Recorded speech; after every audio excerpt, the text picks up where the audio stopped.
Hi, welcome back to another edition of the No Comfort Zone, where me, try to get you out of your comfort zone so you can start living your life on purpose. Anyway, I'm back and I'm swinging at the fence again. And I guess what I'm trying to do in this podcast is, or this whole series is initially, I'm trying to get it so it's relatable of where I've been and what I've gone through, maybe make it relatable to where you're currently at and what you might be headed to.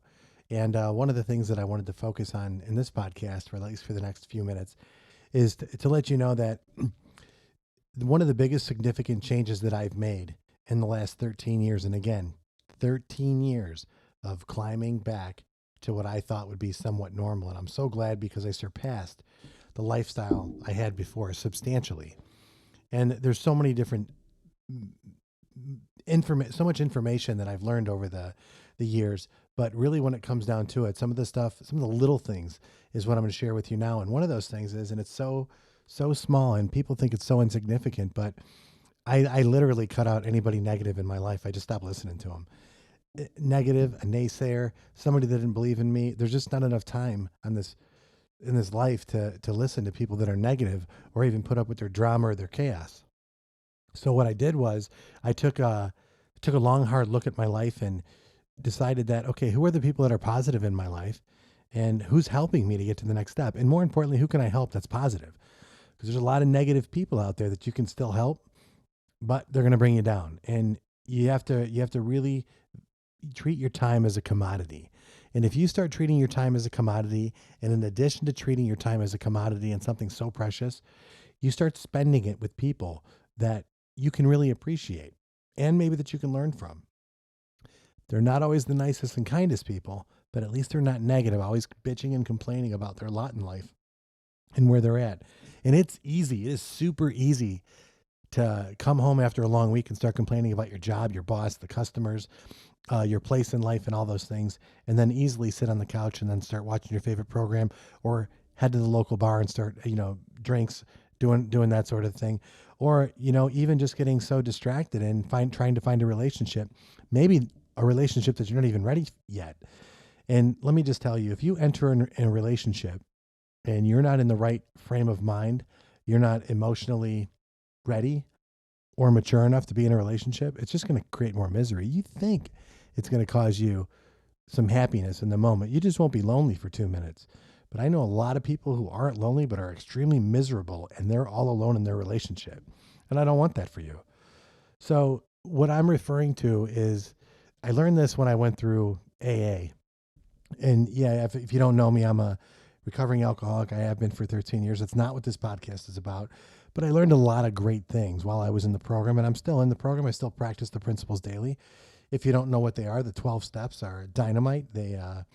I think they're a good way to live your life, and people that don't have addiction issues normally live these 12 steps normally.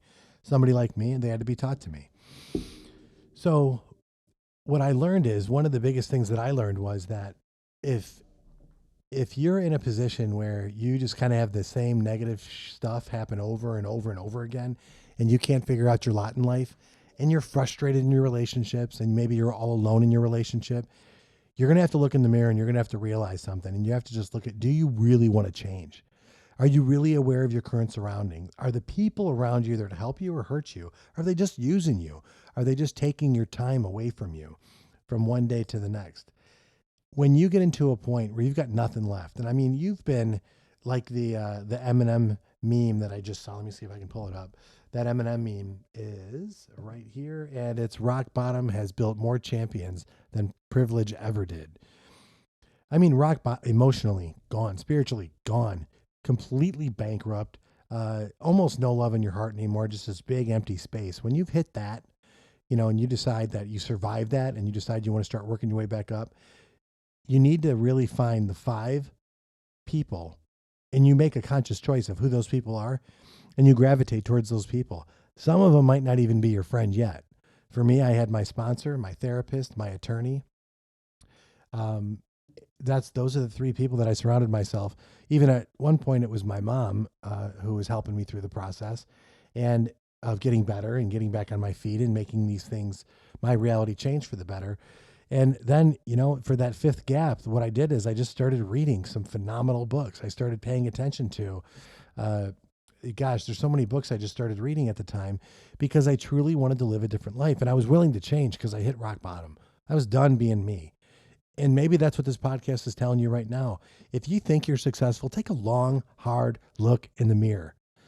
You might not like what you see when you take a minute, take a deep breath and say, who am I? What am I? What am I doing here?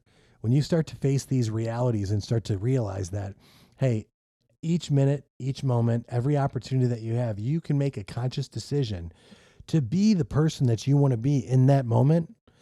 And that's what the comfort zone is. You need to be aware of your next step moving forward. If, let's say, for example, you want to be the best husband you could possibly be, well, then you need to start transitioning and act like the best husband you could possibly be. What does the best husband do? It doesn't mean you kiss your wife's ass 24/7. That's not the best husband in the world. What does it mean? It means you're present. It means you're aware. It means you're understanding. You're considerate. I think listening is the best thing. Communication is key in a relationship, and you really need to hear what your partner, what your spouse, your wife is saying to you on a consistent and regular basis. And when you get caught up in that moment where you're really not listening to each other, or you miss something that person said, take a minute, take a moment, stop, become aware, and go back. Hey, I missed what you said. You know what? I drifted off. I was daydreaming about something else. Take that minute and that moment to listen to the other person. When you start working at your immediate circle and start working on yourself and realize that, hey man, this is where I'm currently at in my life. This is where I really want to go. What do you need to do to start being that person? Well, I'll tell you what, any good man's going to be a good husband. You want to be a great father? Be a phenomenal husband. The two go hand in hand. Be a phenomenal husband or spouse, and then that's going to help you to become a better parent. And I'll tell you what, if you truly, truly love your kids, the best gift that you can give your kids, truly, 100%, please just try me out on this one, the best thing that you can do is be an amazing husband. Be an amazing husband, be an amazing spouse. That is the best gift that you can give your kids. I wasn't that. I wasn't the best husband. I wasn't the best father. I know that. I learned from my mistakes and moving forward in my 10-year-old. I'm trying harder than ever by being the person that I've always wanted to be. And guess what, man? It's not easy. I'm a selfish person. I can become very selfish. But when I realize that, you know what, this journey in my life right now at my age isn't about me anymore. It's really about my spouse. It's really about my kids. They sacrificed a lot in their lives to be, in a relationship with me. My son now, I want to do everything I can to make sure he has the best life ever. What am I going to do? I'm just going to be there for him.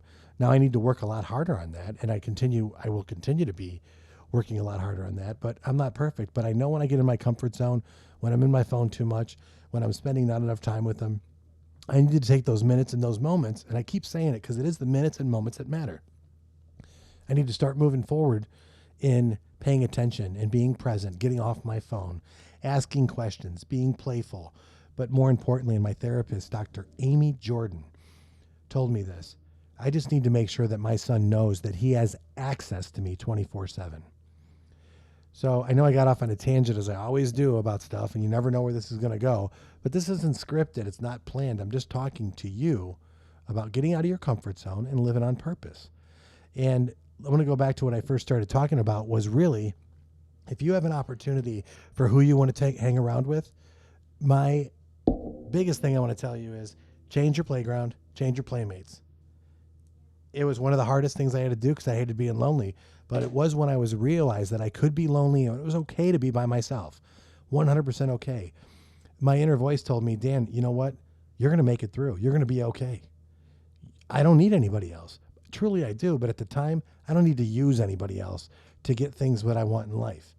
And what I mean by that is I don't need somebody just to pacify my loneliness to get through it. I don't need somebody to hear my problems. What I really need to do is be a symbol or a strength for somebody else. And how am I going to do that? By being comfortable in the minutes and moments. Man, I said it way too many times in this podcast. In those minutes and moments that are going to matter. And when things are really quiet and when you're at that point in your life where you're like, it's not going the way I want it to go. I could be so much more than I am. I could be a better husband, be a better father, be a better employee, be a better manager. I could just be better all the way around. Where does it start? Super simple. Become aware, identify what you want, decide what it is you're willing to do and what you're not willing to do. Take massive action and go for it. If you need more help getting through this, you can go to the No Comfort Zone. Hit me up, the nocomfortzone.com. Let's exchange some basic information, and let's see, maybe there's an opportunity for me to help you. Listen, it's the weekend. Time to go have some fun. Time to reflect on what you've done, where you're at, and where you want to go.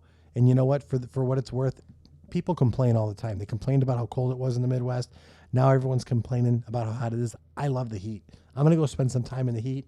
It's 5:30 at night. I keep banging my headphones, but it's 5:30 at night, and it's super hot outside in July, and I'm so excited. Super excited to go on vacation tomorrow. And if you see me on YouTube, you're seeing I'm wearing my fun t-shirt, going to Disneyland, Disney World. I don't even know where I'm going, but I do know this. Every day, I'm getting out of my comfort zone and living on purpose.